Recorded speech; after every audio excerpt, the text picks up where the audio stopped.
This episode of Bonfireside Chat and many episodes of many shows like it are brought to you by our very generous Patreon backers at patreon.com/Duckfeed.tv. We do so much at the network. Go there, check it out, see all the different stuff we do, and maybe kick us a couple of bucks a month. It makes a huge difference. Once again, that is patreon.com/Duckfeed.tv. Some of our landings were desperate adventures. We are now prepared to meet the inevitable counterattacks with power and with confidence.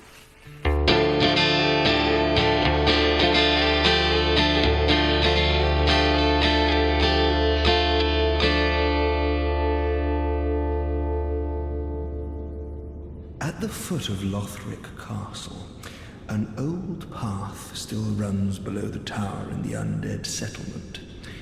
It was used to transport sacrifices to the Cathedral of the Deep. You should see where it leads, if you've the stones for it. My name is Gary Butterfield. My name is Kole Ross. My name is Stuart Wellington. And you're listening to Bonfireside Chat. It is a kindled favorite. Yes, and this week we are talking about the Road of Sacrifices, and I'm so excited to be joined here by Stuart from the Flophouse podcast. Hey, Stuart. Hey, guys. How are you guys doing? Doing just great. Good. Awesome. Yeah. Thanks for having me.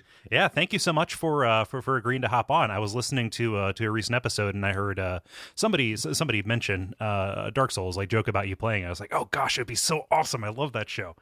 I think specifically what happened was I was complaining because I agreed to watch a movie that a listener recommended, and like some kind of weird jerk, I was complaining about it because I don't have that much time in my day to watch every movie that everyone recommends, because my time at the moment was focused on playing Dark Souls 3.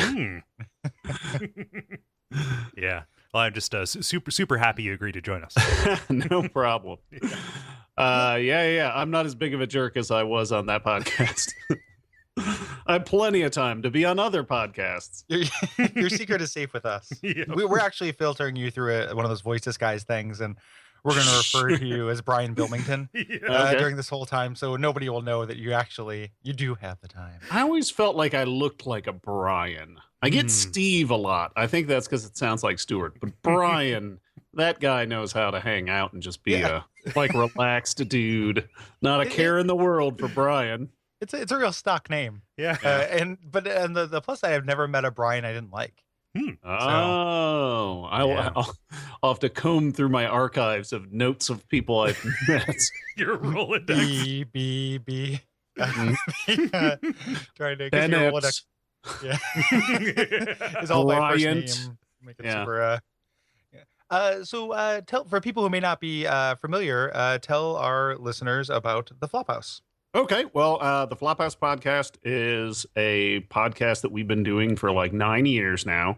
And it's a comedy podcast where me and my two co-hosts, Dan McCoy and Elliot Kalin, both formerly of The Daily Show. Now Elliot, I think, is the head writer for Mystery Science Theater 3000, which is super fancy. Yeah. And so what we do is we watch a movie, and then our show is us kind of reviewing the movie, and also just, talking about stuff and movies and whatever, which is a really good selling point for my show.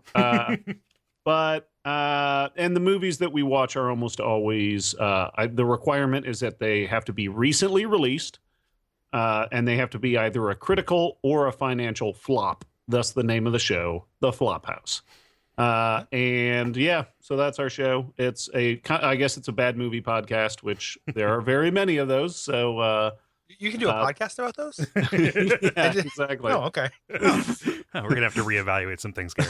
I didn't think that was possible. Why don't you guys do one of those? I mean, throw a log on the fire, because we wouldn't be able to compare to you guys. Yeah. You guys are OG. You were as you say in your promos, you were around before even that idea was kind of overplayed. Yeah, I think Dan, the primary host of the show, is very defensive about that. But no, I don't care. There's plenty of bad movies, plenty of time for people to listen to podcasts and record podcasts. So whatever. Yeah. Mm-hmm. Check us out. I think we're funny, or else I wouldn't have done it for this long. We're still working on it, you know. The dawning horror of you realizing that after 9 years, if that happened on our show, I don't know if I would be happy to have the exclusive. Oh my God, I wasted my life moment. Or it would just make me too sad to keep going. And exactly. then the next episode, me and Kole having our moment at the same time. It just cascades. The entire podcast industry just collapses under its own weight as everybody like goes and volunteers for Greenpeace. It's like the pie eating contest and Stand By Me, but for quitting podcasts. How did you so you said Dark Souls 3, and when we were talking in leading up to this and talking to you about being on the show, is it true or confirm or deny that you do not have is this your first Dark Souls game, or this is the one that you have the most catalog with and you've tried other ones as well? No, so this is I don't know, does Bloodborne count as a Souls game? Yeah. Okay, then my first Souls game was Bloodborne. I just gotten a PS4, and I had always I'd always been nervous about picking up the Dark Souls series, partly because they've been sold on the difficulty, and I'd had bad experiences with RPGs that are like sword and sorcery or medieval fantasy style RPGs. Like, I really didn't care for Dragon Age, and the idea. I was also nervous about picking up like another. I had heard that it was kind of an open world game, and I didn't really. Those games just end up stressing me out too much. You're like The Witchers, or I'm trying to think of some other. Skyrim. Like, Skyrim is a perfect example. These are games where like I get this feeling like the completionist in me wants to do everything, but I know there's no way that I'll be able to do everything. But for whatever reason, I took the plunge and picked up Bloodborne, and I loved it, and it was great, and it got me hooked. And I was on my like third playthrough, and then Dark Souls 3 came out, so I got it first thing, and I've played through Dark Souls 3 at least once, and I'm halfway through a second playthrough. Yeah, I really dig it, and I'll probably pick up Dark Souls 2 at some point. I don't know if I think I'd have to dust off my Xbox 360, but was the first Dark Souls even on Xbox? The first one, yeah, you can do the first one on PS3, 360, or PC. Yeah, so as much as I'd like to say I was a convert from all the way back to Demon Souls, that is not the case. I am a late adopter, like many things. Yeah. Well, this is something we've talked about. We've wanted to get the perspective of somebody who kind of came to the series recently, especially on Dark Souls 3, because so much of it is kind of like referential. And it'll be awesome to see this kind of through your eyes. Let's hope. And the nice thing, so Dark Souls 2 as well, you can get the kind of definitive edition of that on PS4. So no need to dust off anything. Yeah, and that has all the like DLC mixed in there, right? Yeah, and so the updated version, they did kind of like a remix version of it that's better. And well, I don't mean to make you like go out on a limb or anything, but is it a situation where like the DLC really kind of rounds out the game, which is kind of how I felt about Bloodborne. Like, I feel like Bloodborne got better quite a bit with the inclusion of the DLC. Yes. Very much yes, so. Yes, Okay. and yes. Yeah, Okay. we agree on both those points. Okay. Yeah, absolutely. So yeah, that's awesome. It'll be interesting to hear. And I just curious about your experience with it, because as Kole kind of mentioned, so much of it is kind of a reference or callback. And the game does seem to keep kind of banking on some emotional moments that come from playing the first game. It'll be also, if you go back to the first one, you're going to have the experience of seeing the origins of all this stuff, which will also be weird. Oh, yeah. You're going to be like, who's this Siegmeyer guy? And why does he remind me of my good buddy? Like, Siegward. Okay. Yeah, you'll be I gathered that there was some kind of backstory to this strange, like jovial onion fellow. Yeah, Jimmy Onions. Yeah. Yeah. Hello. Yeah. But stay away from me, Jimmy Onions. Now introduce me to your brother, Brian Onions. Hey, listen here. Oh, never met a Brian Onions I didn't like. Yeah, no, you're going to be experiencing the series like Merlin, living it backward in time. Oh, yep, that's a good pull. Yeah, very, very cool. Yeah, we're really happy to have you. Yeah, thanks for having me. I love. See, now on my podcast, The Flophouse, I only get to spend about 30% of the time talking about video games and/or board games. So it'll be nice to spend more time talking about video games and board games. Get to stretch your legs, yeah. Exactly. Yeah. And to be fair, most of the video game talk on the Flophouse is about the DuckTales NES game. Yeah, DuckTales and Battletoads. Yeah, true. You could do far worse. You're really good than that. Which are two complete different ends of the difficulty spectrum. Because DuckTales is super easy. I mean, that felt like the confidence bottle of all NES games, where like they kind of released that so kids could feel like they can beat a Nintendo game. But then Battletoads, like, I think I've only gotten through the turbo tunnel like once. Yeah, so if DuckTales is the innocent naivete of childhood, Battletoads is the crushing reality of adulthood. It's puberty. It's the puberty game. That's why all the characters are named Zitz, Rash, and Pimple, dude. Yep. Like, that's why. And that's why when you punch somebody like 3 times, your hand grows super big. Like, yeah, I don't know about you guys. When I started getting pubes, my hands got huge. Yep. No, my nickname in high school was Everlong. Cool. What did we do? What did we do last time on Old Bonfireside Chat? So previously we walked through the little town of horrors that is the Undead Settlement, defeating the curse-rotted Greatwood and finding a new old friend in Sigurd. And by figuring out the inscrutable puzzle of the Great Lift, we found our way to the Road of Sacrifices, the entrance of which was presided over by one of these beastly outriders of Irithyll. I do not like those guys at all. I didn't know there's one of them in a later area of the game that is kind of past our spoiler wall. So the and essentially the spoiler wall, which I probably should have clarified for you, Stuart, is we don't talk about anything past Lothric, or not Lothric, Irithyll when you first get there. But there's a guy a little bit later in the game that I didn't even know he was there until my most recent playthrough. Like, these guys are sprinkled everywhere. Those Outrider Knights. Yeah, I think I found like 3 of them. I don't know if that's a spoiler, but I think that's how many I found. Yeah, it's okay to let us know that you caught them all. So we head down this elevator and we go to from this path. Right, this Road of Sacrifices is this way that the Cathedral of the Deep and these evangelists were kind of trafficking people. They were at the settlement. We saw their kind of their preaching. We found evidence of them burning people alive, carrying people in cages and stuff. And this road goes to the cathedral, where these people are presumably fed to Aldrich, who we know to be a person eater.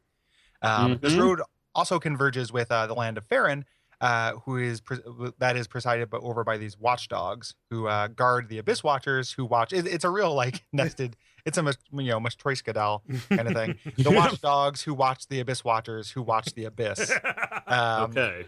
Yeah, and the Abyss watches back, presumably. Yes. One can only assume. Yeah. Be careful when you look at the Abyss Watcher, because the Abyss Watcher watches back. And so does the Abyss. Yeah.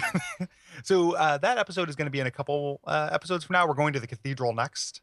But we're going to explore the entire kind of crossroads here. Yeah, and this is a confusing place. In what sense? Oh, just in the sense, like, we got a lot of listener mail talking about, like, oh, I had no idea that there was this whole other boss, this whole other way I could go to. Most people, they kind of found the way to Farron Keep and got stuck at the wall beyond that. Oh, okay. Yeah, I originally had our season planned with us going to Farron's Keep next, because that's the way that felt most natural to me, in terms of difficulty as well. But it's actually not the critical path. Yeah. So. Yeah. Wait, who makes that decision? I guess technically it's easier to. Is it faster to do it this way, to go through here and then to the cathedral? The cathedral gets you an item that you need to proceed to Irithyll. If you go to the Farron's Keep and the catacombs, that is easier. Like, the cathedral is just a meat grinder now, at least. But you're gonna get stuck without having gone here. Yes, that makes sense. So this first little landing here, the weird kind of part of the Road of Sacrifice is it has this like lobby.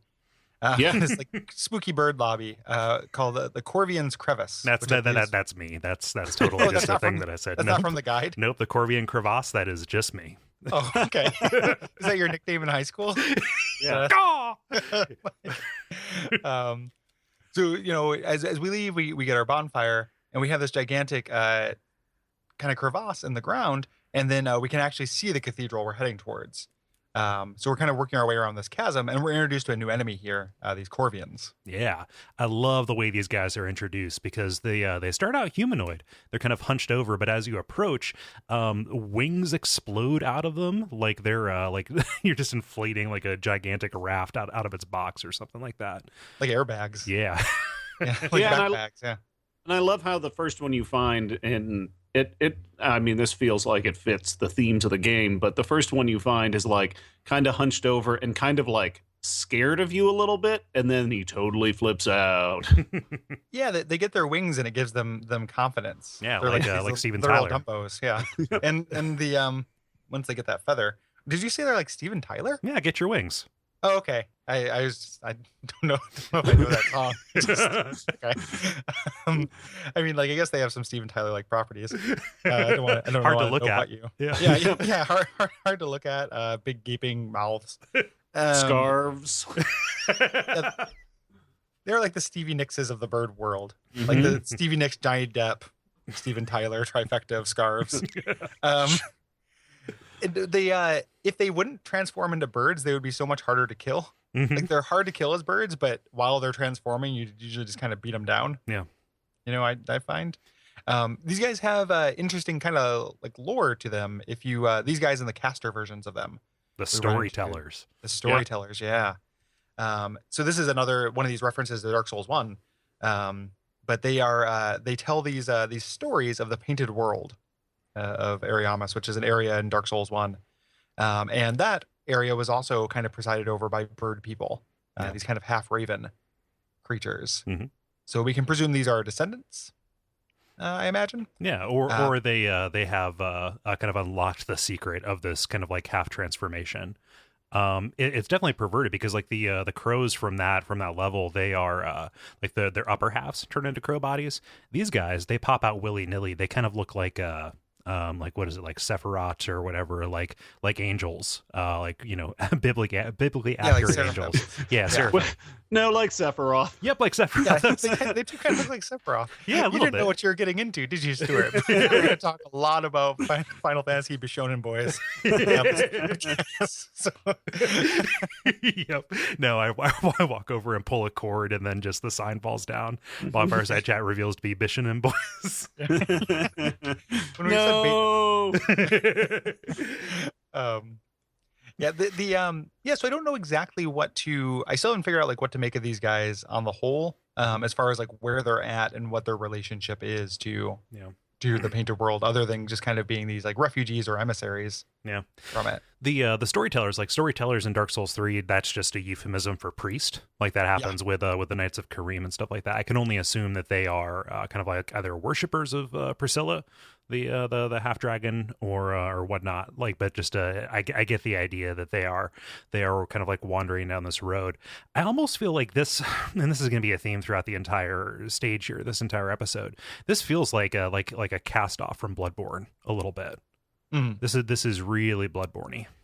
I think the enemies are here. I don't think the next area is laid out very Bloodborne-y. Right. But these enemies are definitely Bloodborne-y. Yeah, I can see that.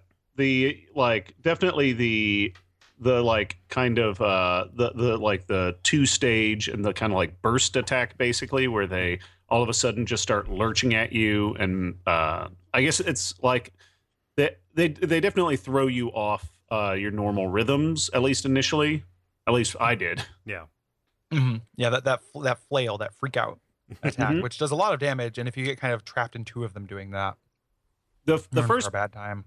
My first playthrough, I think I had the Vort's Great Hammer. I went with a strength build, and those guys, they weren't that bad because if I could run up on them like 2 or 3 hits, and they're totally dead. Like they never had a chance to attack. But on my second playthrough, I was wielding I think I was a dexterity build, so I would shoot them a couple times, and they'd eventually run over at me, and then I'd have to hit them with like my katana or whatever, and they were significantly more difficult. Yeah, absolutely. Yeah. If you head down to the left here, there's a little place you can drop off, get the Brigand Twin Daggers, which is the first dual wielding weapon we found in Dark Souls 3. Yeah. Which is kind of their take on power stancing. It is gear specific. Yeah, it's like one slot, and you can just change your handedness on it to attack with both of them at once. And these are pretty useful. I like the weapon art on this one, like that quick step kind of thing. Really, really good way to dodge more quickly. We missed something here before, but that overturned carriage. Yeah, that obviously was what they used to carry some of these bodies. And we know they're bodies because if you look inside of it, there are like shelves. Yeah. Like they have been maximized for capacity. It kind of looks like almost like the Corvicans escaped from those. Here. Not that I don't understand why they would be taken to the to the road of sacrifices unless just because Eldrick will eat anything. Like that guy, that guy's got a bottomless appetite, iron stomach. So I don't, but that's what it kind of looks like the way they're arranged to me. To me, it looks like they're inspecting at like the site of like a bandit attack or a brigand attack. Maybe that's why the brigand twin daggers are nearby. Oh, sure. And they're like picking over the remains of a birds. Yeah. like some kind of winged creature. Yeah, for sure. That makes sense as well. And then we the brigand here we don't actually have, but there is somebody who nearby who would possibly want to break into a cart containing tasty human flesh. Yeah, and get it because we're introduced to our old buddy, Maneater Mildred. Yeah, she's not named in this one. This isn't an invasion. Maneater Mildred, who always shows up in woods or swamps, and has her gigantic cleaver, attacks, and this is pretty difficult because you're fighting her on like this ledge. Yeah. Unless she just falls off. Well, it's like it's bad for her too.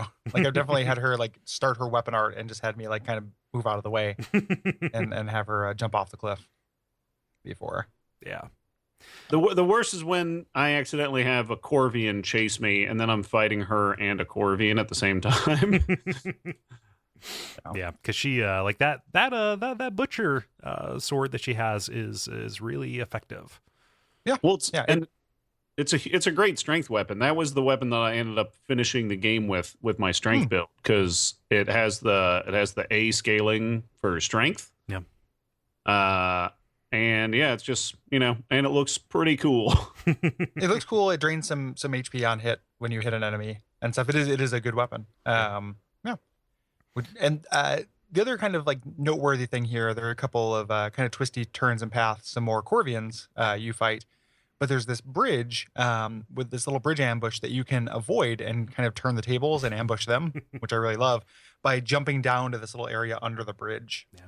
Here. So if you charge straight, there's a story. Heroin in LA.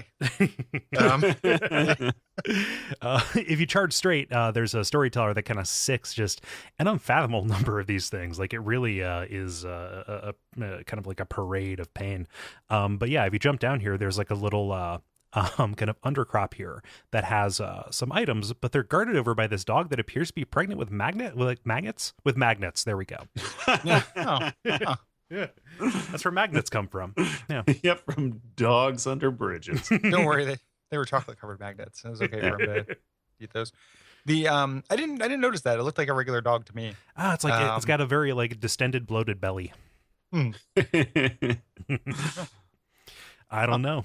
But these guys, they're guarding some stuff that presumably a priest died down here along the road.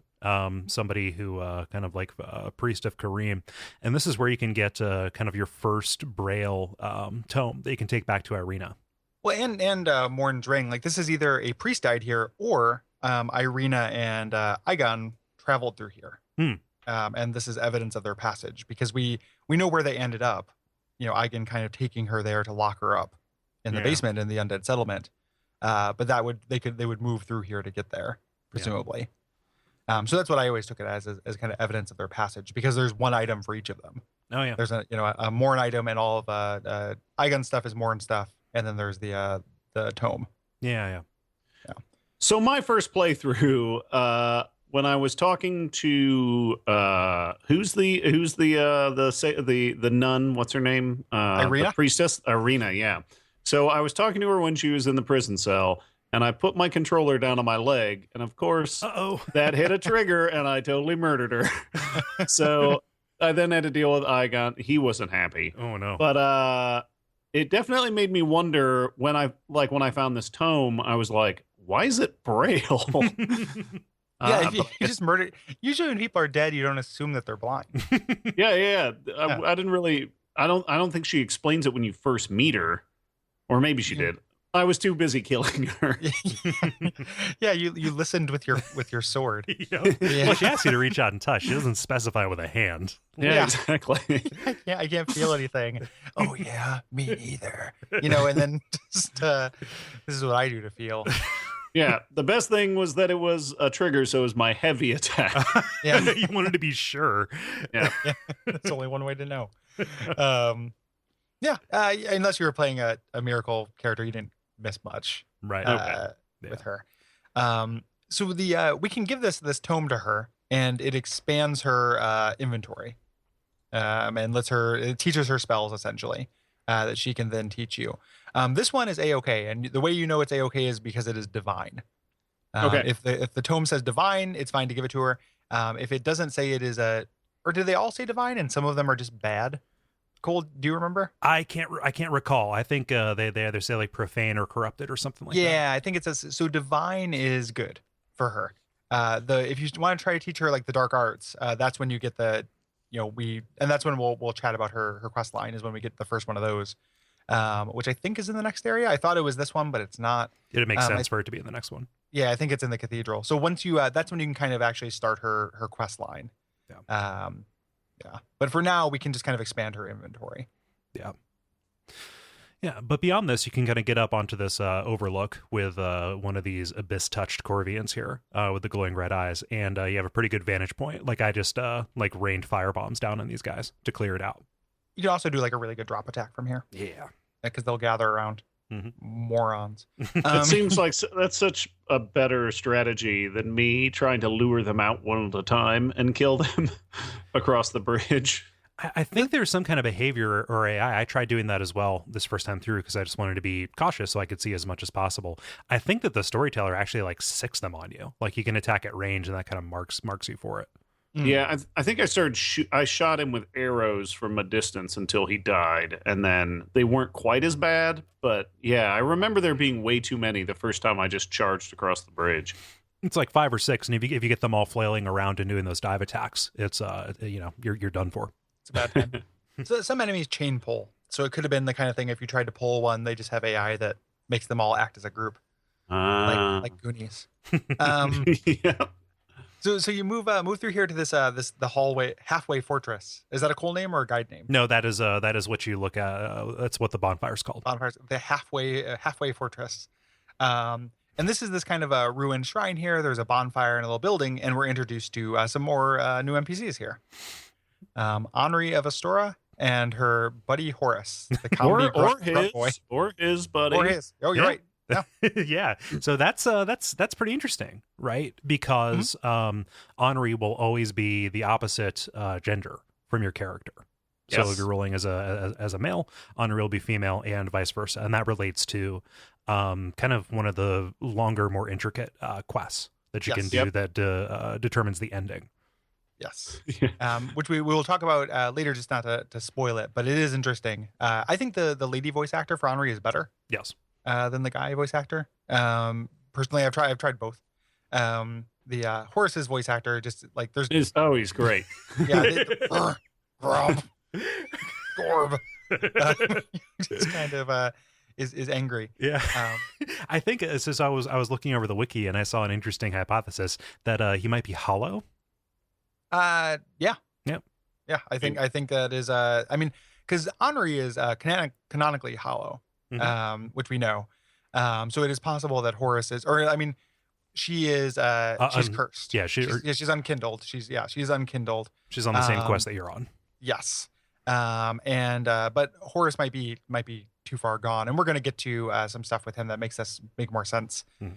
These guys are interesting. So they're essentially on a really similar quest to yours, but they have kind of this revenge bent to it as well, in that they are specifically seeking Aldrich. And the reason they're doing so, and this comes from like equipment and stuff, things like this, is that they have actually, it's heavily implied that they escaped from the Church of the Deep as kids. Yeah, the only two children to ever escape Aldrich's maul. Yeah, his pantry essentially, which is pretty awesome. That they're out and looking for revenge as orphans. Yeah. But for now, they just kind of give you some reasonable, information, and also give you access to this covenant, the Blue Sentinels, which work the same way as they do in Dark Souls 2. If somebody has the Way of Blue on and they get invaded, you can get called into the world to defend them. It's a good guy covenant, right? Mm-hmm. Yeah. You want to be a buddy. Yeah, you're the blue police as well as what you're doing. I find that it works a lot better now than it did in Dark Souls 2.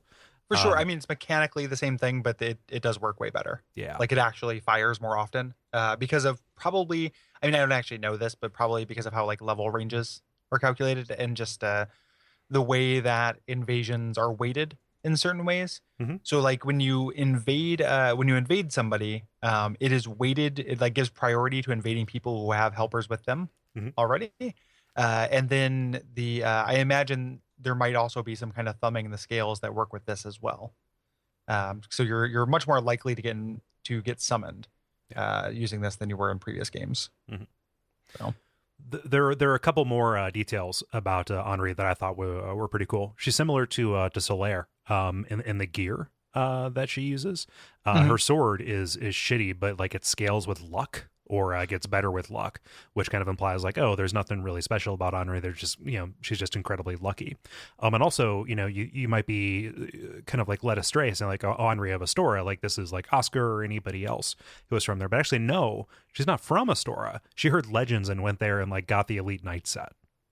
Yeah, and in Astora, we also learn a little bit about Astora from this stuff too, in that it was kind of devastated. There's a disaster that befell it, and we learn about this later. We get the evil eye ring from her, and we will find there's somebody else who we've found reference to that is very associated with eyes here, who is kind of sending his eyes out to devastate things, because we can make his eye from Vort and get his left eye. And there's kind of implication, or at least a tenuous idea, that maybe Pontiff Sullivan, who was referenced there, is possibly responsible for devastation in Astora. So we don't know for sure. That's a tenuous link, but it's possible. It's why they have a mat-on for the church. Yeah, that and the being child slaves, child slaves in a death pantry. It's one of those two things, and we'll get more into Henri as she unravels, or as the quest unravels. She or he. I apologize. There's a canon one in my brain. As their quest unravels. Yeah.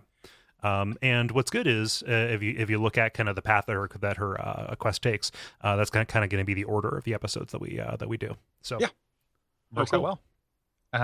So you move down out of this area into this area called the Crucifixion Woods. I just want to say something. One thing that I really liked up until this point of the Road of Sacrifices is it felt like the distance between the first bonfire and the bonfire at the halfway fortress on both my playthroughs was positioned almost perfectly. Like both times I was out of all my, I was low on health and I really needed to find a bonfire.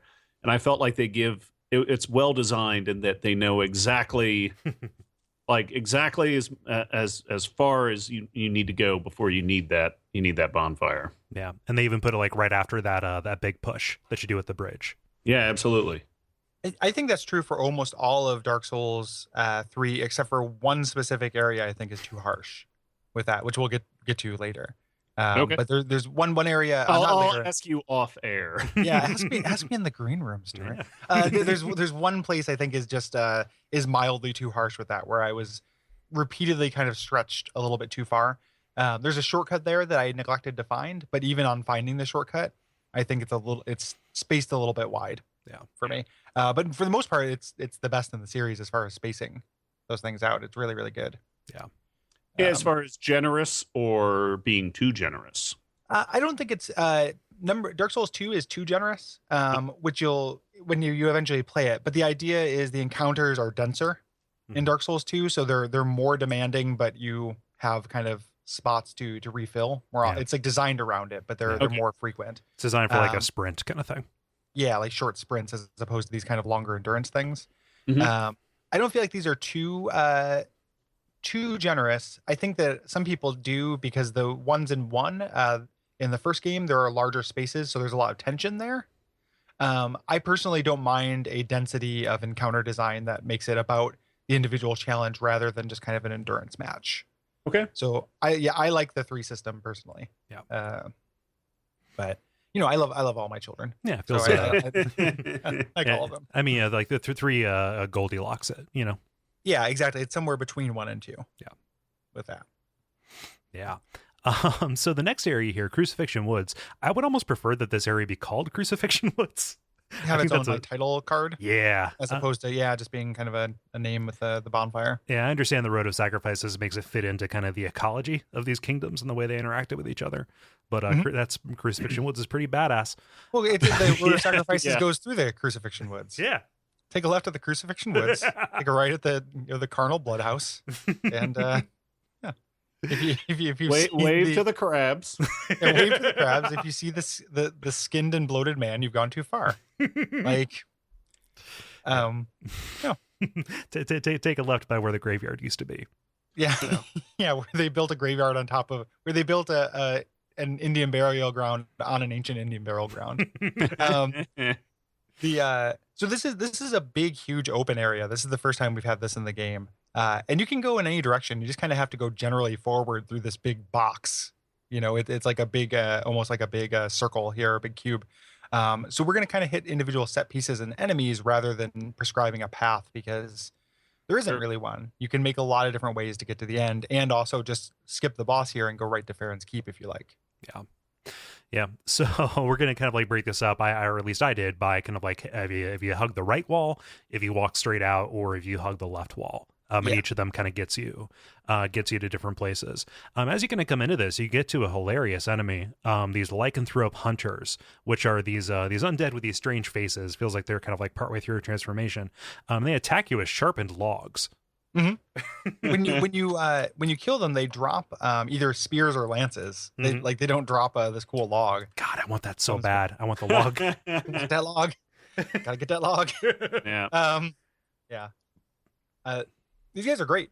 Like, it's just like a gigantic wooden pointy stick. And I like how they seem to be like marching along like they're pilgrims on their way somewhere. Yeah. They don't seem to be like defending anything. They seem to be like moving in a specific direction with a specific, or just like aimlessly wandering about holding giant logs. There's some kind of reverence going on here because of all the we started also running into these upside down peace symbols. These circular pieces of wood that have an inverted peace symbol on them. That kind of looks like a person strung up, almost like somebody being crucified. Mm-hmm. Here, and it's kind of weird because I have such a good idea of what the Road of Sacrifices is.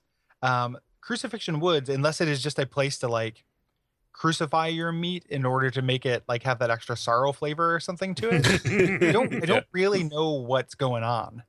Like, do you know, Kole? Like, it makes sense to me as part of the Road of Sacrifices, but not as a separate area. Like, why there's this stop off in Crucifixion Town? It really doesn't. So, like, this is like right at the gate of Farron Keep and the Cathedral. I kind of read these guys as just kind of like the indigenous people here, mm-hmm. like the swamp dwellers.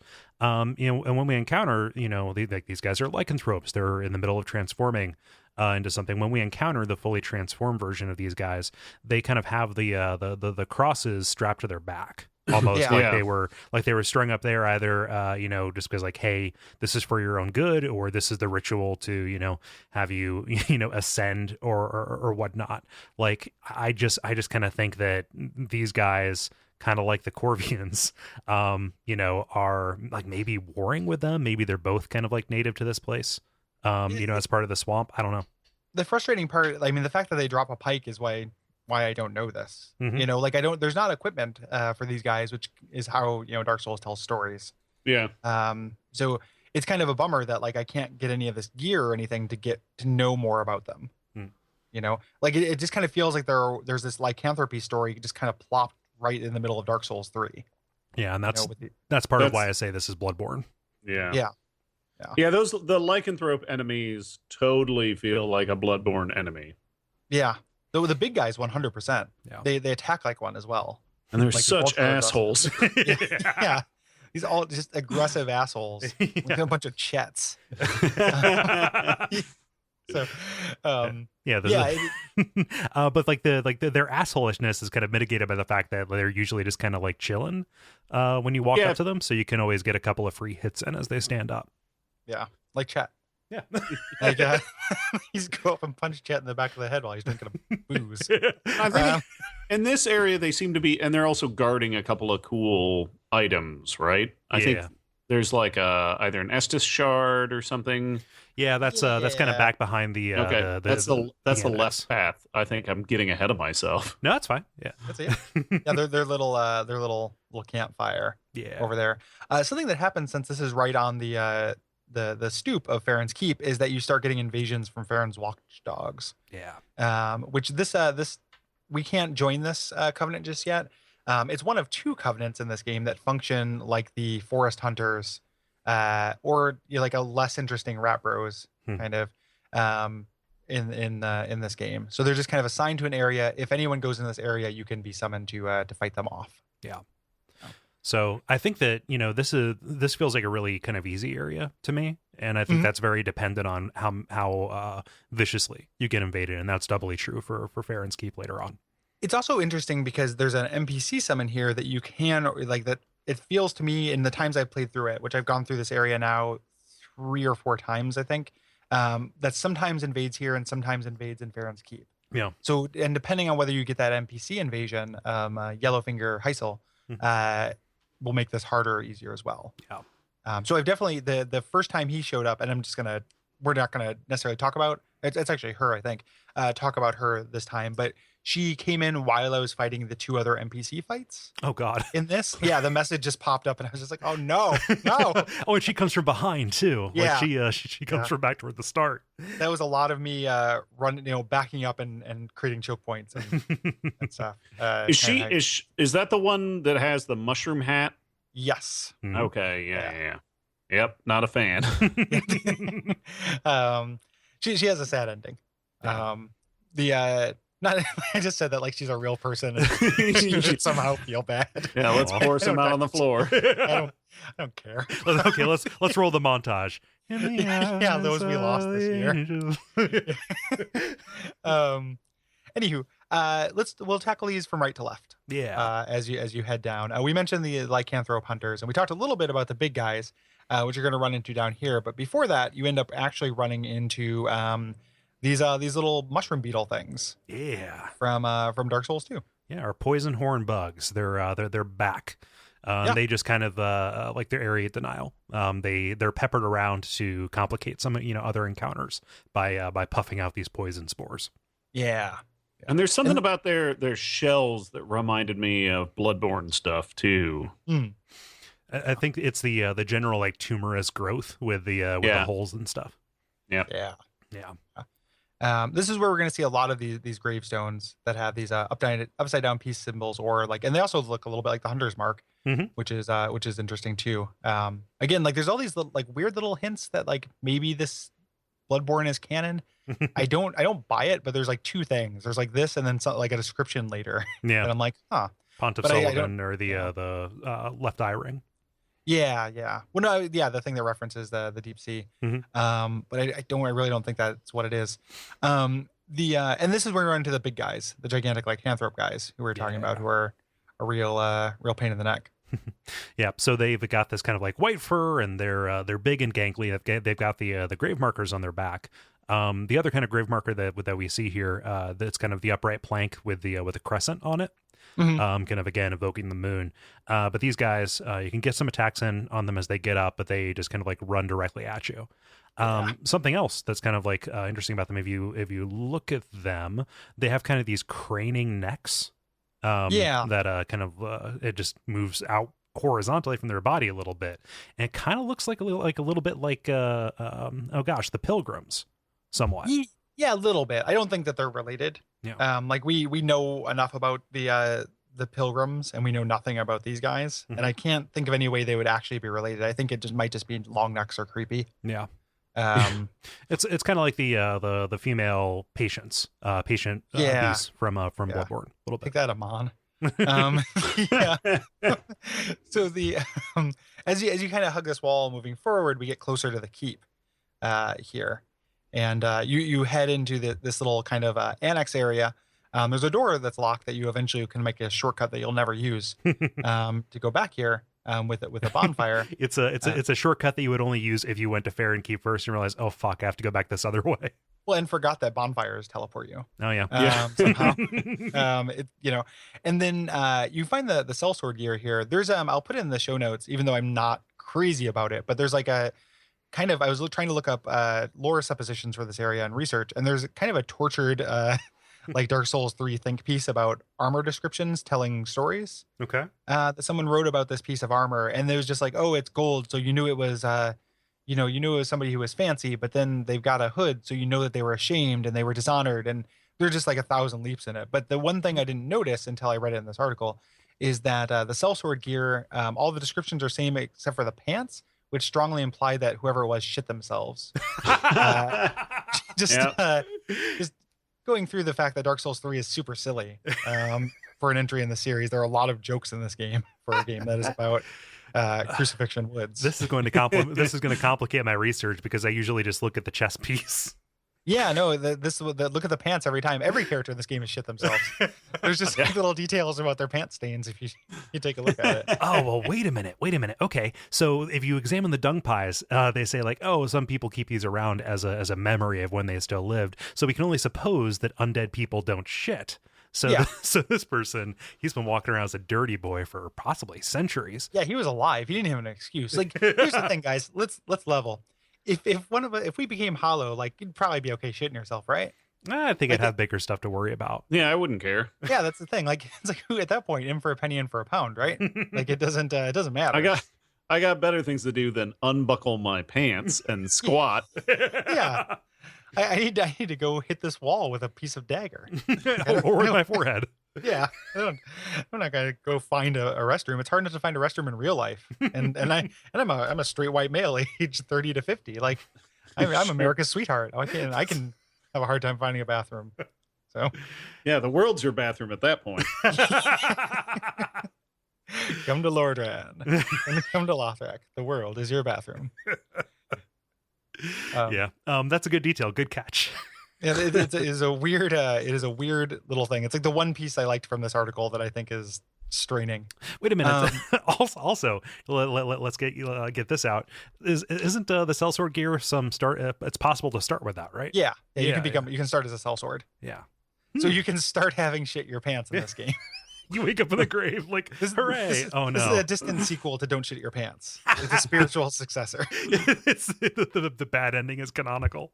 Yeah, it leads directly into all of Dark Souls 3.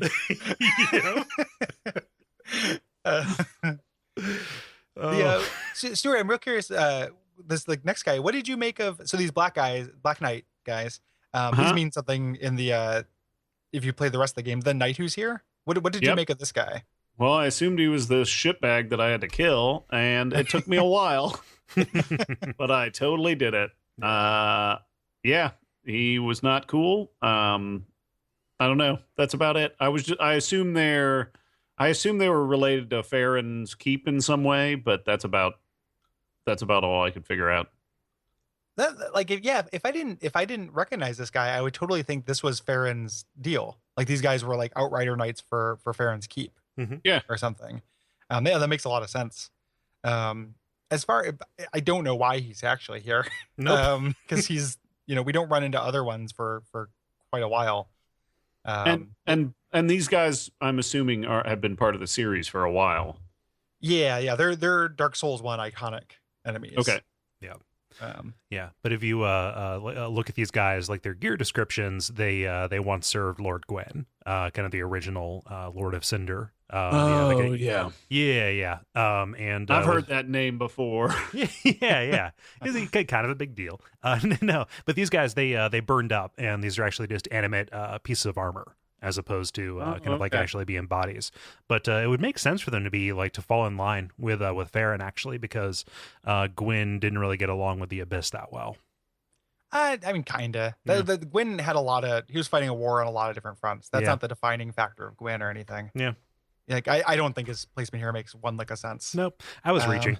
Yeah. Because Gwyn fought the demons, Gwyn fought the dragons. Like Gwyn fights everybody. If the idea that something can be here because Gwyn doesn't like it, then anything can be anywhere. Right.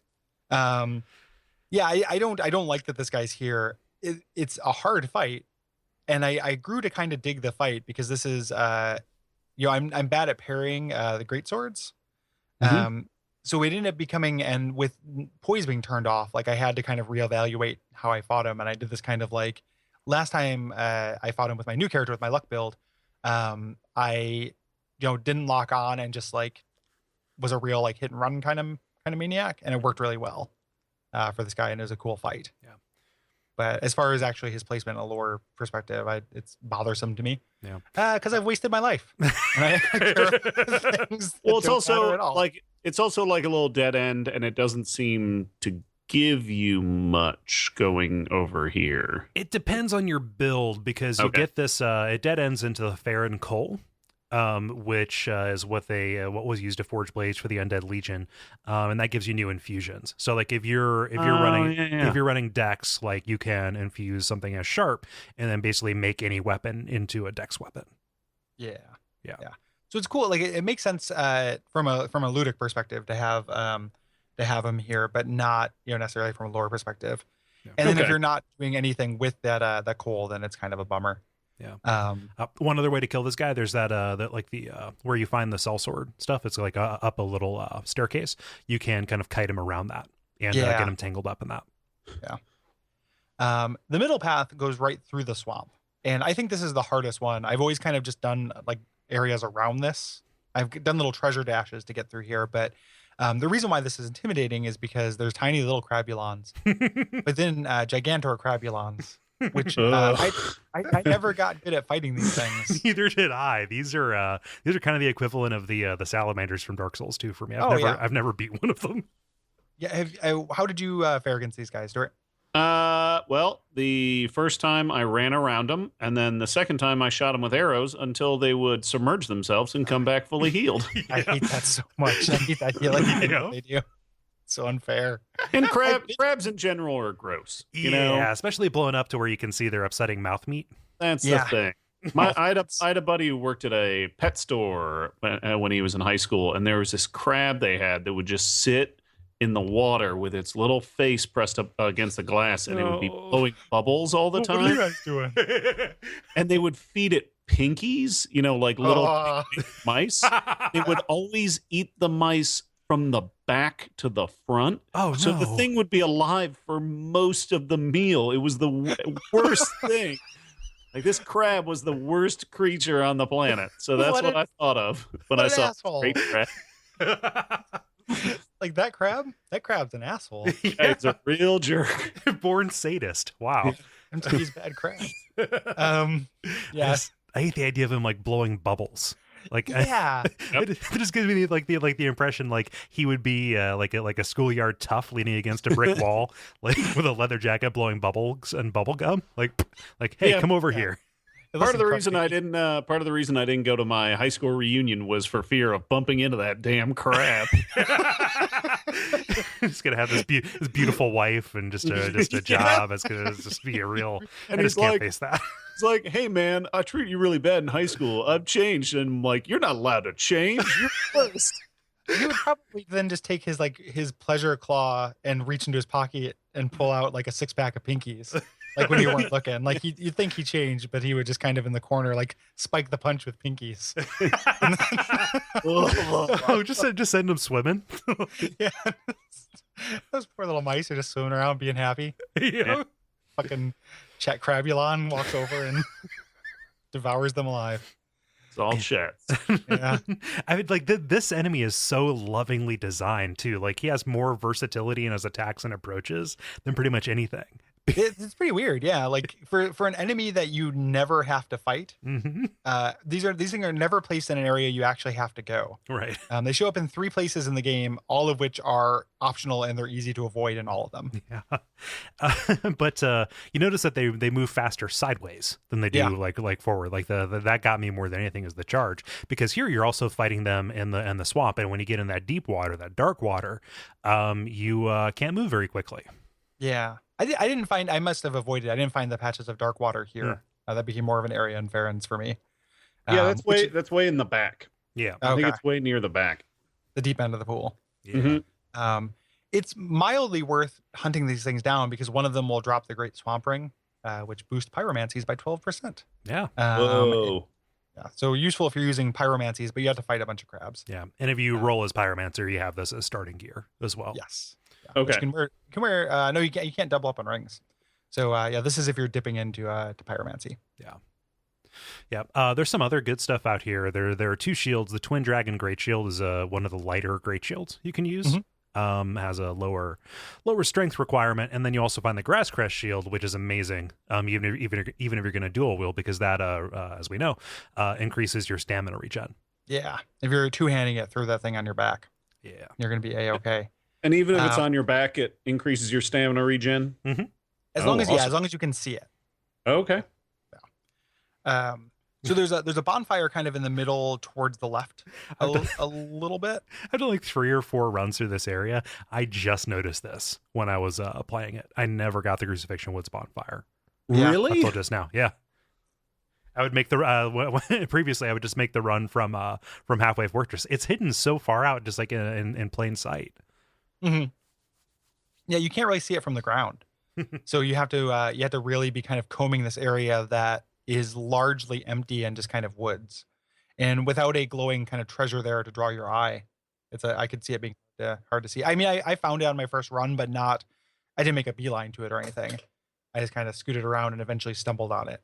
Like, oh shit! There's a pretty straight path to the left section of this map. The actual little fortress of sorcerers and crap. And there's a little hole in the wall over there that I totally didn't find my whole first playthrough. That's hidden too. It's like ducked down. Yeah. I'm sure we'll get to there. This isn't a story or anything really, but there's a place that's being remodeled near my house where there's a basement of an apartment, and they're digging up the floor down there, and they have all these work lights, and I walk by it regularly when I'm on my way to work or gonna grab food or something. And they've dug under the door so I could just squeeze in there if I wanted to.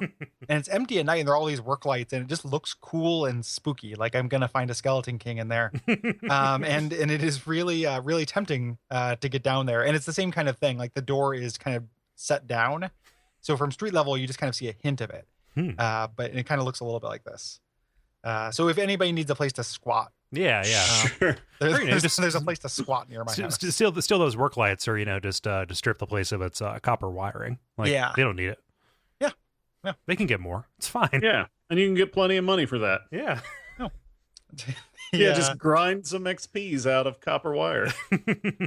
Yeah, that's what I'm going to do later. I'm going to be stealing this copper wire. Patreon.com/Duckfeed.tv. I'm just kidding. I feel like stealing copper wire is the real life equivalent of those open world games where you have to like harvest like herbs and crap. Yeah. Speaking of Dragon Age, criminy. Yeah. So you find those items. You can go to that bonfire kind of in the middle. There is a big gate kind of in the middle as well with this little landing that is guarded by 2 specific watchdogs. One using a great club and one using the Exile Greatsword, which is this is an interesting kind of fight because one of them stands and the other one patrols. So they had this weird kind of Metal Gear moment where like if you wait to pull the one that's standing while the other one is around the corner, you can fight them one at a time, which I didn't realize until the second time through. The first time I ended up fighting them along with Heisel. all three of them. But you can actually aggro just one of them at a time and fight them here. And I kind of grew to really like these fights, but not until after my first playthrough. Yeah. It's real harrowing because you got these two guys. Any one of them by themselves, they've got these big attacks you can dodge pretty easily, but together they just kind of take turns. Yeah, and they can heal. So while yeah. one of them is aggroing you, the other one can heal themselves. Yeah. So. Yeah, I think I got lucky my first playthrough and only pulled the first one over and killed him, and then his buddy came and got killed as well. So. Everybody gets killed on this club, Cranium. The Exile Greatsword was my weapon for my first playthrough after I found it. So I used like a strengthy dex or curved Greatsword. Yeah. Because I like the curved Greatsword. Yeah. The moveset quite a bit. Moveset's great. Yeah. Yeah. These guys are guarding the entrance to Farron Keep proper. This is the path we're going to take episode after the next one. Yes. Here, you just climb down that ladder. It should be noted, depending on your ladder patience, there's a bonfire right at the bottom of the ladder. So if you'd rather make boss runs with patience than skill, you can wait at that bonfire and then make that run to the boss of this area if you want. If you feel like climbing an infinitely long ladder.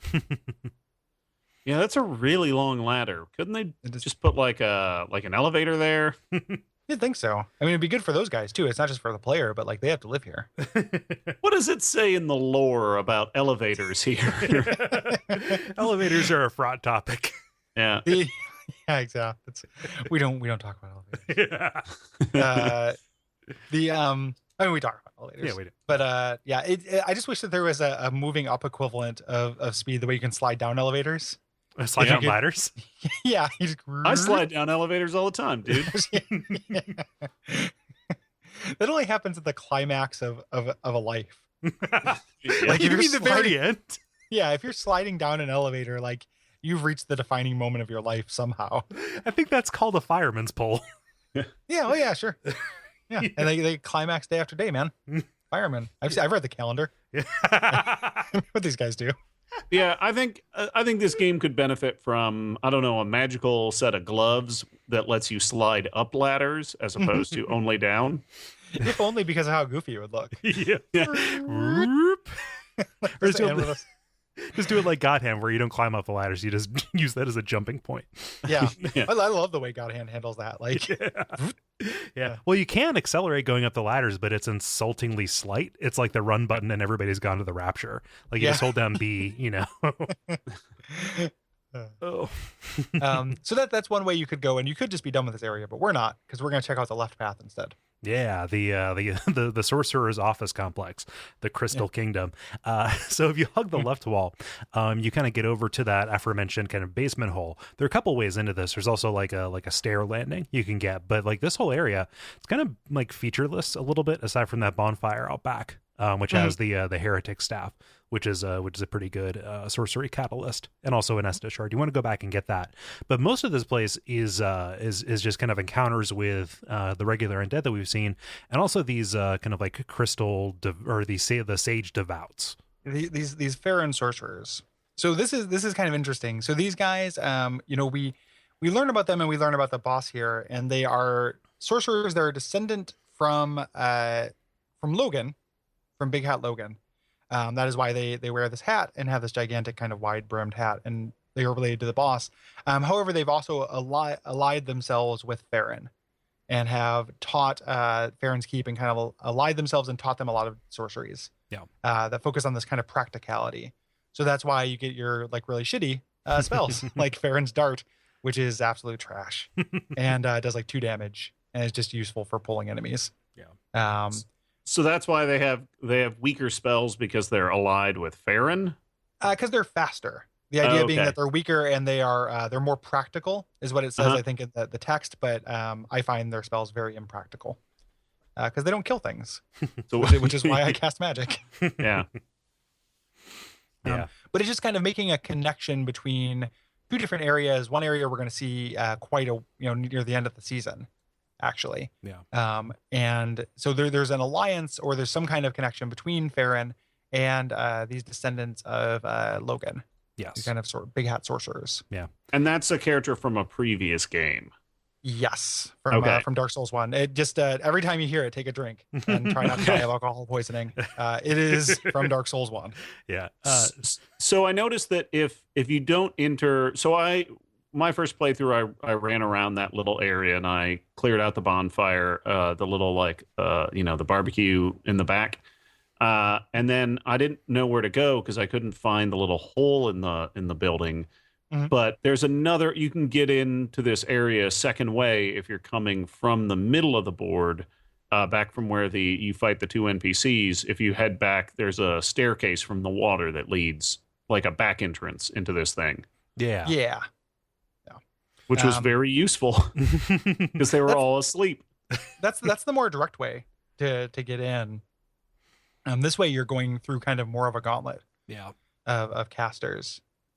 So that when I did my boss runs, I always ran over and went in the back door. Yeah, from over there. Yeah, and then that stairway door that is closer to the bonfire in the middle. Yeah, as well.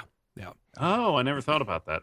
Yeah, okay. Just it's more direct shot. Like, anytime they give you one of these big wide open areas, they kind of know that you're going to hug the wall to have a point of reference. It feels like so. It feels like they're almost kind of punishing you for doing that a little bit, punishing you with more content and like more of these little encounters with sorcerers up on high. Raining down. And there's treasure to get here too. If you're a sorcerer, it's a good thing to go through here. Yeah, because you're going to get that staff. Mm-hmm. And you go up to the top of Sorcerer Town, the Sorcerer Office Complex, to meet our actual sorcery trainer. Yep, Orbeck of Vinheim. Yes. So you kind of make your way through this little hidden side path to go up to this guy, and he's just set up like literally a study in the middle of Sorcerer Nightmare Town. Like, it's so surreal. It's like walking through a Lowe's and you just see a kitchen set up, but then there's just like across from it is just boxes and shopping carts and stuff. Like, he's just set up a little miniature room. Yeah, he's like Chuck Mangione in the Megalomart, living in the toilet paper aisle. Yeah. Yeah, and he's got all his scrolls on shelves and stuff. Yeah, he's posted up. My favorite detail about this is he's using one of the grave markers as an easel.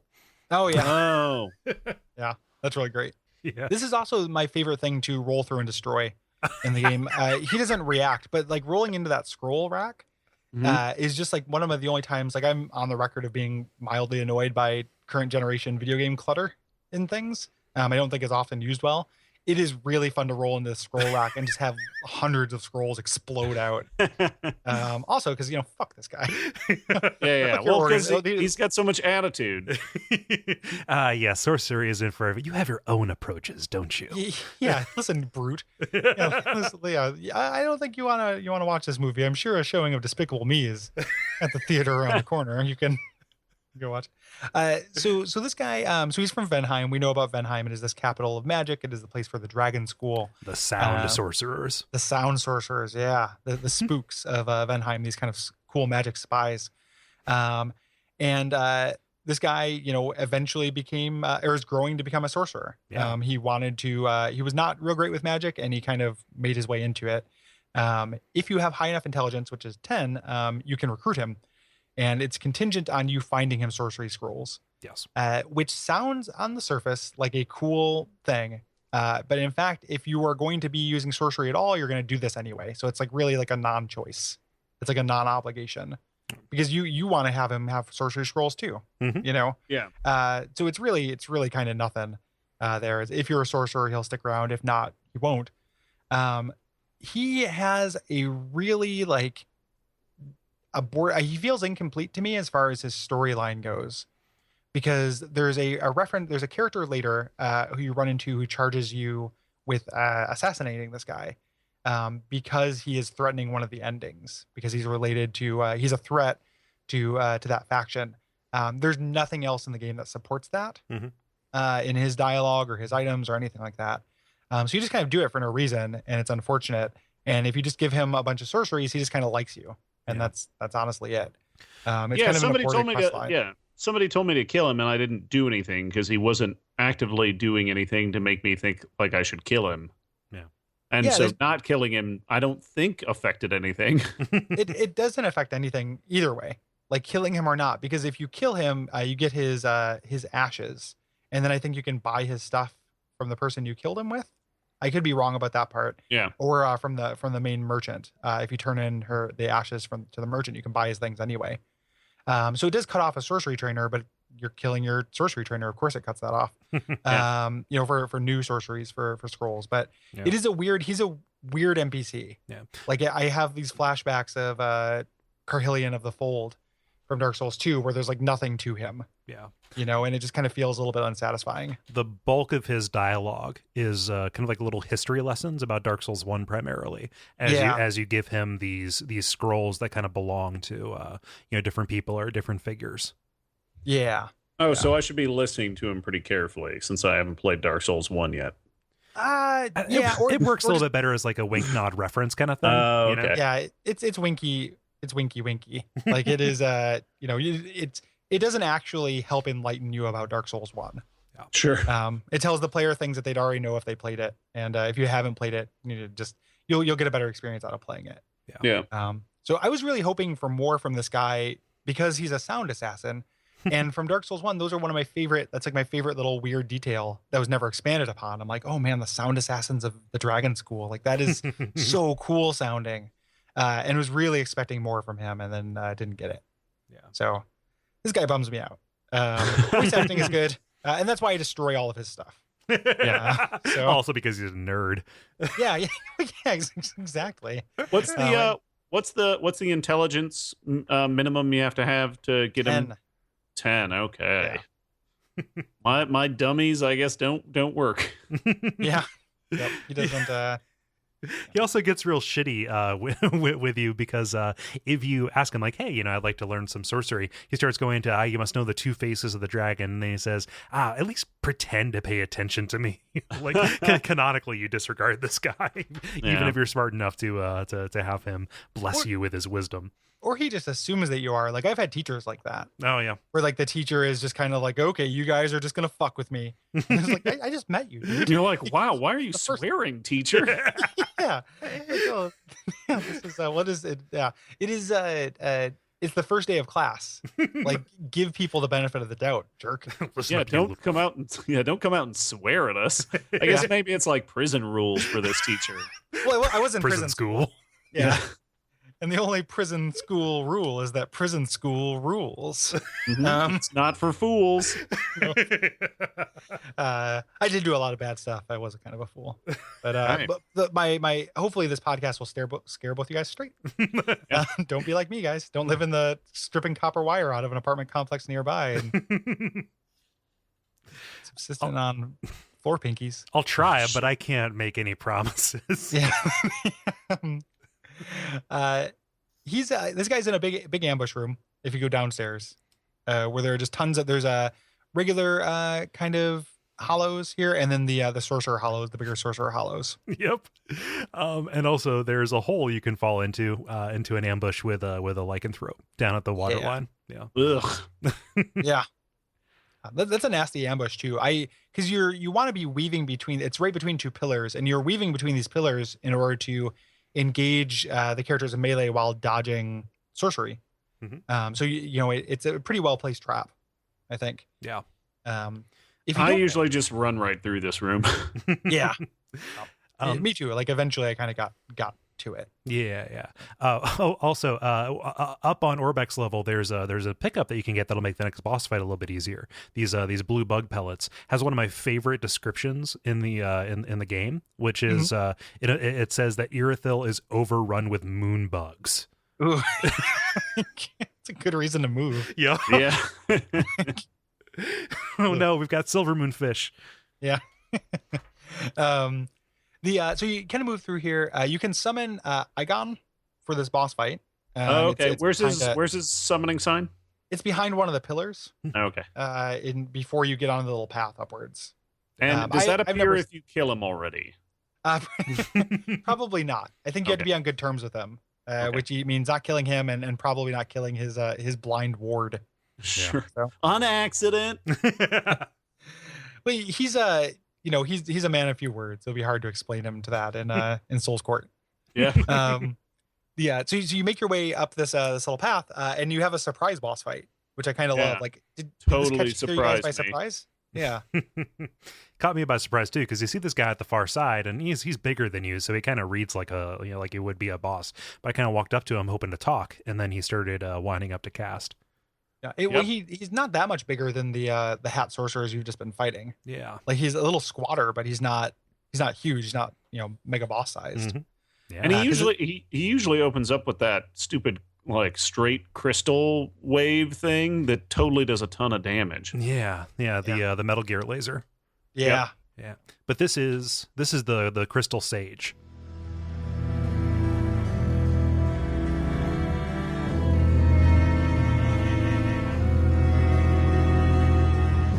This guy, he's one of two. He has two of these big hat priest or big hat sorcerers here, and this one left from the Grand Archive in order to train the wizards of Theron. Yeah. So that's why he's here. He's definitely a successor to Logan, as we mentioned, which you can tell kind of by reading him.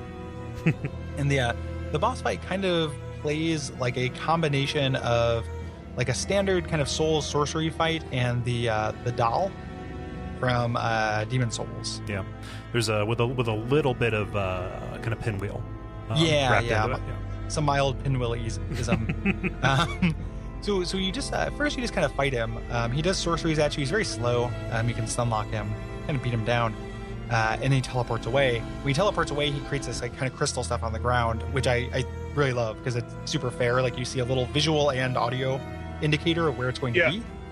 Yeah, you can get out of the way. I was super terrified that these crystals were going to like do damage, like even just like running up against them. Yeah, kind of like with Seath or whatnot. I love the way this guy teleports too, because he kind of like collapses into a hole and then his clothing follows. Yeah, yeah, that's really great. Running into crystals doesn't hurt you in this game. It happens when we run into the gigantic crystal lizards as well, which is the first time in the series where just running into a crystal doesn't hurt you. Yeah, unlike in real life, when running into crystals totally destroys you. My ex-wife's name is Crystal. So that actually works pretty awesome. That is not a joke, I can assure you. Yeah, that's actually true. Actually, running into Crystal does destroy me. That's not true on good terms. Yeah. But it just kind of works out well. The cool, so you fight him here, and it's all, honestly, like, pretty easy this first half, I think. But then he has a phase change here, and the music dynamically changes, which I really like. And this is one of the few music tracks I think is pretty memorable in this game. Yeah. And he starts pinwheeling it and sending out dupes that come out that have almost his entire spellcasting arsenal, but you can't hurt and die in one hit. Yep. So they're color coded, right? Well, they are, but they're color coded in a low contrast kind of color set that I can't tell the difference between. Which bums me out pretty good. I wish that it would be more colorblind friendly if they had chosen colors with higher contrast than blue and purple. Okay. I didn't think about that. The other thing, the real Crystal Sage, his crystal ball glows. Yeah. I eventually, I mean, I never quite picked up on that. I couldn't see the difference between the colors. I just kind of, killed them all until I found the right one. hit the one closest. Yeah, it's Whack-A-Mage. It's not entirely pointless to kill the duplicates, because as far as I could tell, it didn't speed up the next kind of like transport. And taking one of them out, that's like one fewer guy who can cast at you. So this is like a nice little kind of like escalation, because dealing with one guy's spells, you can see him telegraphing his moves and winding up for these casts. But when you got them coming from every different angle, sometimes having cover behind these crystals, they can really just kind of wreck you out of nowhere if you're not careful. Yeah, if you can get caught between three of them in one go, you're dead pretty fast. Yeah, as long as I didn't get juggled, I tended to be fine with this guy. Like, I don't think this guy is a particularly hard boss. The times that I've died to him once or twice I think I've fought him 4 times, and each time it was just real bad luck. Like, I happened to get hit by something at the same time 2 other dupes were casting 2 other things that just kind of chain slammed me. Mm-hmm. There. I think the times I die are usually when I'm just trying to play it too fast, as opposed to like being a little bit careful. Just trying to run out, and then I burn through my stamina, and then that's when I get caught between 3 of those guys blasting me. Yeah. He doesn't have tons of hit points too, which is kind of nice. Like, he can go by it was the luck build I had. It was 3 and maybe a quarter combos. Like I was doing really good damage, and it was really, really easy to wear him down, getting all of those hits in. So, and part of it is because the sword that I had to kill Precious Henri for is really great. So it does a lot of damage. So, but yeah, it is a cool boss that is very much like much of Dark Souls 3 is a remix kind of thing. Like it remixes parts of old bosses. It feels like. Yeah. And also, like, it's a good change of pace for this. We've, kind of gone from, the armored guy to the beast guy to the gigantic, kind of gimmick boss with a tree. And this is kind of, keeping on your toes. Or like a caster boss. Yeah. Yeah, I didn't really put that together, but up until... and then the next boss is a different kind of thing as well. Mm-hmm. So I didn't really... That's a good observation, is that the first, potentially 5 bosses you fight in this are all very different and kind of present Souls boss archetypes. And even if you go to Farron, I would say the first 6 are easily all pretty different. Yeah, I mean, Farron has kind of a gimmick to it. It's still kind of a duel, so I don't feel like it's that different from, like, as far as an archetype from like Udex. Yeah. Like, I mean, it has a gimmick to it, there's more to it, but it's a one-on-one fight with somebody with a moveset, But up until that 6th part, it doesn't do any kind of repeating of those types, which is really cool. Because the next boss, the boss for the Cathedral of the Deep, is a totally different thing as well. Yeah. So good on you, Dark Souls 3. It's good to have that kind of variety, front loaded. But I mean, eventually you just kind of kill him in the second phase. When he teleports around, you find the right one, you beat it down, and eventually he will fall. And he kind of looks like a bird, right? Like his head kind of looks like a bird skull. It looks like he has a plague mask. Oh, that's what I'm thinking of. Yeah. Did you pick up on that, Cole? What did you think of this guy's face? No, I never really got a good look at his face. He was usually kind of like bowed down. I'm looking at the image. Oh, that's totally a plague mask. Yeah. Again, being on loan from the Bloodborne collection. Like, he's got kind of a little bit of a plague mask going on, and you can't really see what's going on and under any of that too. I love that, again, just speaking of, like, scarf people, he's just kind of this like diaphanous like collection of cloths and incense. So much like Johnny Depp, he is a dervish. Like if you just unravel all the scarves, he's gone. Yep, yeah. He's an animated hat tree come to life. Yep, super great. Nice. After you kill him, you just kind of have one direction, where we can go to the cathedral, which is where we're going next. And you can transpose his soul either into Crystal Hail, which is one of these spells, or the Crystal Sage's Rapier, which is a Dex Int weapon. Yeah. Are either of those any good? I don't know. Generally, split damage, like the spell is probably decent for the time you're at now. Generally speaking, split damage is not great in Dark Souls. So like having a magic or fire infused weapon or anything like that like loses efficiency pretty quick. Yeah. And I haven't played around with the rapier enough to know of the move set. I can vouch for that. Like I like the move set of the rapier a lot. Yeah. But the actual whether your damage output is going to be reasonable, I do not know. Yeah. Okay, what an adventure through the road of sacrifices. That is what we do. We've learned what crabs eat. We learned the true nature of Steven Tyler. I don't know if we learned that. I feel like that's something I knew from birth. I elementally knew that. I was conceived of sweet emotion. So man, thank you very much, Stuart. Oh, no problem. Thanks for having me. Yeah, absolutely. Thanks for convincing me to spend a little more time in a part of Dark Souls 3 that I spent some time mostly just running through. This feels very much like a section, like kind of like my home state of Indiana, like a place that you drive through. Like not particular. I mean, it's fine, but it's not like the big. You're not really getting to a big boss or something. Yeah. It's connective tissue, right? It's oh gosh, Road of Sacrifices. It's flyover country. Yeah, exactly. I would say that too is kind of a general kind of take on this area. Like the bird area got me pretty excited for this weird country of bird people I was possibly going into. But getting down to the swamp, like there are some kind of cool encounters down there Layout wise, I'm not like, as a level design thing, I'm not super into it. It's just kind of a big flat open space. I've never been too into when Dark Souls does that. Like, I was kind of bummed out when the DLC for Dark Souls 1 kind of took you back to Dark Root a little bit with that. And like, I think that, like, Bloodborne kind of handled it the best by making it effectively a big open area, but it had these kind of like winding paths through it with the Forbidden Woods, Oh yeah. I mean, I guess this was clearly a time where they wanted to introduce some NPCs, and I think this kind of an area fits that pretty well. Yeah. You get a good idea of who these people are, and vaguely why they're here. Like, all the NPCs make sense. And I think this is an important part in the game. Like, I like the moments where the path splits a little bit and you have to make some choices as to which direction you're going to go. Yeah, I like that too. Mm-hmm. It's good, but not great. Yeah. As far as areas, and same thing with the boss. Like, I like this boss, but I don't love this boss. Yeah, like, it's very good.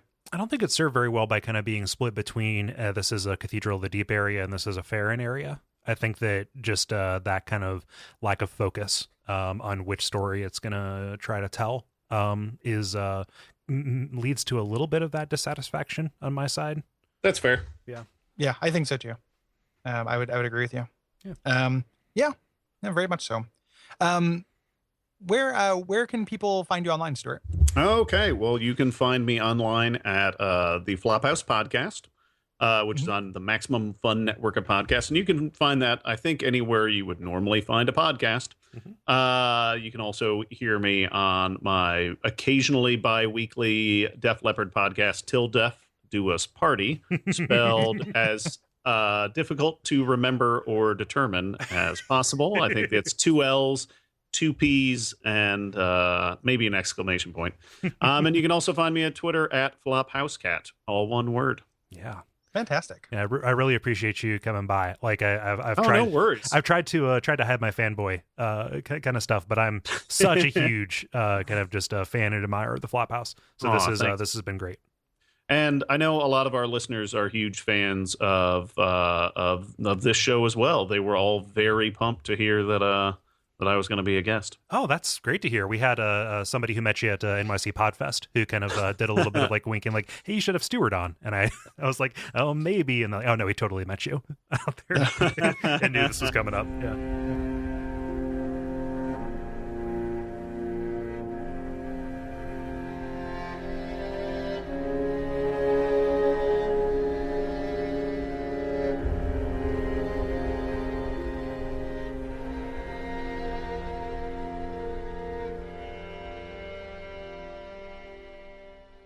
So we're back from the little break there. We decided to let Stuart go so he wouldn't have to listen to our admin stuff, but we're super grateful that he took the time to come on here. Yeah, super, like, wonderful, nice guy. and it was an absolute pleasure. Yeah. So a gentleman and a scholar. Mm-hmm. So next time, as we mentioned, we're heading to the Cathedral of the Deep. Yeah. And we're going to be joined by Dave Klein of the Dave Control Live YouTube channel. Yeah. Noted lore stir and series regular. Yeah. Podcast regular. It's going to be fun. Yeah, absolutely. Yeah, it's a lore-rich area and is also a lot of people's favorite area, I think, in the game from feedback that I've heard. Yeah. And justifiably so. I don't know if it's my favorite, but it is really, really wonderful. Yeah, it definitely sticks out. I alluded to it as a meat grinder in the main episode there, main body of the episode, and that is totally true. Like, if you are playing along, you're like, man, I just can't do this. It wouldn't hurt you to go to Farron and the catacombs to kind of sharpen your blade a little bit. Yeah, Farron is hard when you first run into it as well, but if you've done one gigantic swamp area in Souls, you kind of know what and you just follow the fire. Yep, you'll be okay. So if you have anything to say about Cathedral of the Deep, hit us up at Duckfeed.tv/contact. Yes, and and general rules for confine it to things about that area, kind of specifically astute observations, funny stories, family stuff, things like that get priority. Please make every effort to make your responses readable. Use like grammar, like read it out loud. Yep. That's literally the only thing you have to do. After you've written it, read it out loud and see how it sounds and then adjust accordingly, because we're going to be reading them out loud and it's really appreciated. Yes. Not being a dick. not being a pedant. Just it makes you sound better and it makes us sound better. Yeah. Concise, novel, readable. Yes. If you want to support this network, you can go to patreon.com/Duckfeed.tv.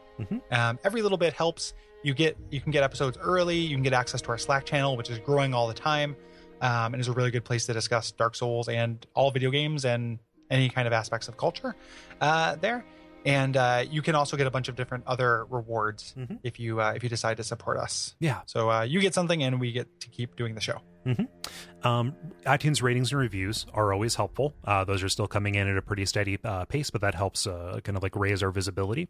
Now that we're kind of a good way into the season, if you're a new listener, you kind of know, whether or not you like this show. Share us with friends. If you are kind of like working through this game with anybody else, pass us along. As kind of a resource, if you feel like we are worth sharing. That's kind of really the only way we have to grow our audience, and we really appreciate everybody who's done that so far. Absolutely. Yeah. And I'll throw this out there because every periodically mention it. Go to powerworlds.com if you want to read about and buy a book I wrote that is inspired by Dark Souls. Yes. To throw that on there, Monster My Podcast is a new show on the network that I think everybody would love. It's designed to be sippable. Every other day during the week, 3 times a week, we discuss a monster from the Monsters Manual of 2nd edition Dungeons and Dragons. It's roughly 5 minutes per episode. Just your daily monster fix. Yeah, it is easy to recommend. Yeah. It goes down so smooth, and it's legitimately very funny. Yeah. Which I don't listen to our shows that we do, but the way this one's edited and the fact that it's so short, I do listen to this one. And it's hard for me to imagine the user out there there's probably people out there who listen to this show and they're just like, these guys are not funny at all. I just want to hear them describe what happens in the level. And if that's the case, if you are literally only here for the Souls lore, then you maybe won't like it. If you at all like us as human beings, I think that you'll dig it. Yeah. So we've gotten some questions about that, like, hey, I don't play Dungeons and Dragons. Would I like this? It's comedy first, and Dungeons and Dragons kind of stuff second. It is so little D&D. Yeah, it's mostly us relaying these strange, funny, bizarre, sometimes misguided ideas from this awesome book from 30 years ago. Yeah, it is not I'm surprised we haven't gotten the opposite of somebody who is just like, man, I thought this was going to be a D&D podcast.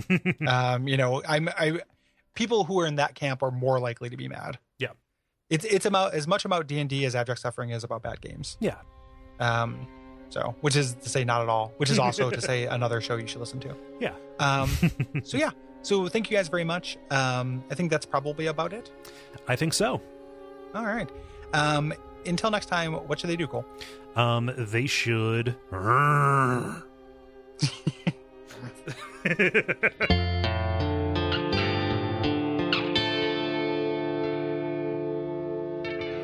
we all pray that we will have far more soon.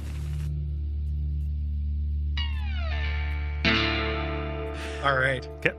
Cool. You ready? Yes. Move into this. All right. My name is Gary Butterfield. My name is Kole Ross. And you're listening to Bonfireside Chat. It is Farron's favorite. And this week we are reading your responses to, you confused me by saying Farron there.